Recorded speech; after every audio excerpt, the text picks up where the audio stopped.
All righty, so now, happy Wednesday, August 21st again. I'm going to read the whole passage. It's actually Hebrews 12, 4 through 12, not 4 through 13. So in struggling against sin, you have not yet resisted to the point of shedding your blood.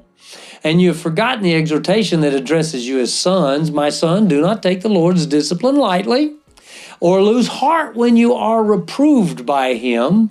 For the Lord disciplines the one he loves and punishes every son he receives. Endure suffering as discipline. God's dealing with you as sons.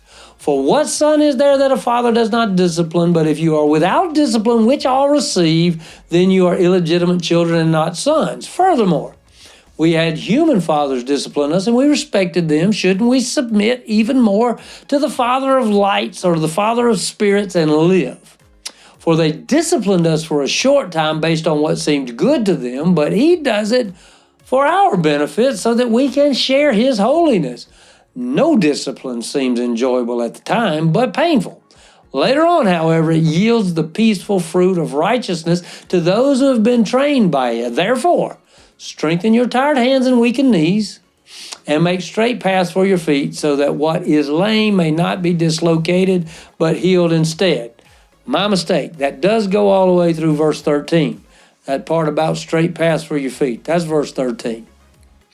So today we're looking at the word discipline again, but now we're looking at it in its relationship to correction. So as we continue in the disciple discipline consideration, we follow Jesus. We're Jesus followers. We're Jesus disciples. We gain understanding into how we are to live and behave by following Jesus. Our choices, actions, and attitudes are being shaped and refined so that we look more like Jesus every day. When we fail, or when we fail to learn, we are then corrected by God. So when we are corrected by God, it's for one reason, and that reason is for our holiness. See, the correction we feel from God is another facet of discipline. The struggle can be painful, and the struggle can be suffering and viewed as unfair, sometimes by us.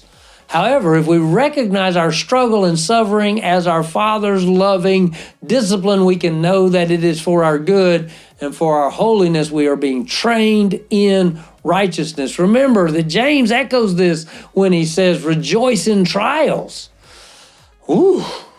See you tomorrow.